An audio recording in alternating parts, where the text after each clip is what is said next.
Let's get into a voicemail. By the way, you can always leave me a message at 510-343-3640.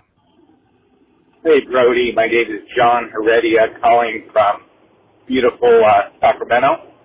Anyway, just got a question for you. What do you think about the lockout? What's your thoughts? Anyway, hope to hear from you. Have a good day. Thanks.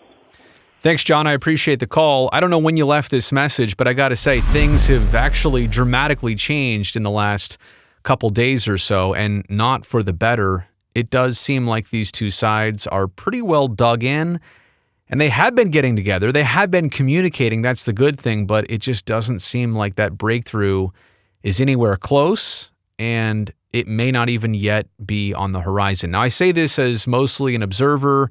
I do have baseball players that are friends, but quite honestly, what's happening in that room is between the players and the owners, and neither side really wants a ton of information to get out there. But I think the general sense we can get is the tone sometimes. And we're now venturing close to the beginning of March. And once you get to March 1st, I'm telling you, opening day comes into jeopardy, whether it will actually take place on time. March 1st, for me, has always been kind of the date where if things aren't squared away, it's hard to put together any type of meaningful spring training. And I always say this, say it every year, spring training is inherently too long. Like, for example, if they were reporting today or tomorrow as you watch this and you go on for a good 4 or 5 plus weeks down in Arizona, that's a long time before March 29th, opening day.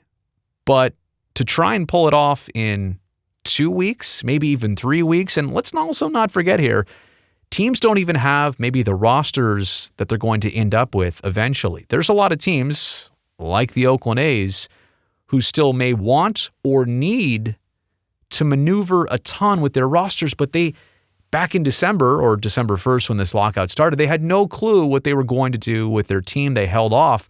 So what I'm telling you is it's not just baseball players getting in shape and getting their timing right for the upcoming season. It's also teams who have no clue what their rosters are even going to look like. There is a ton of work.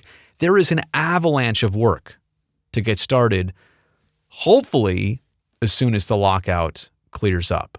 But it doesn't necessarily look good.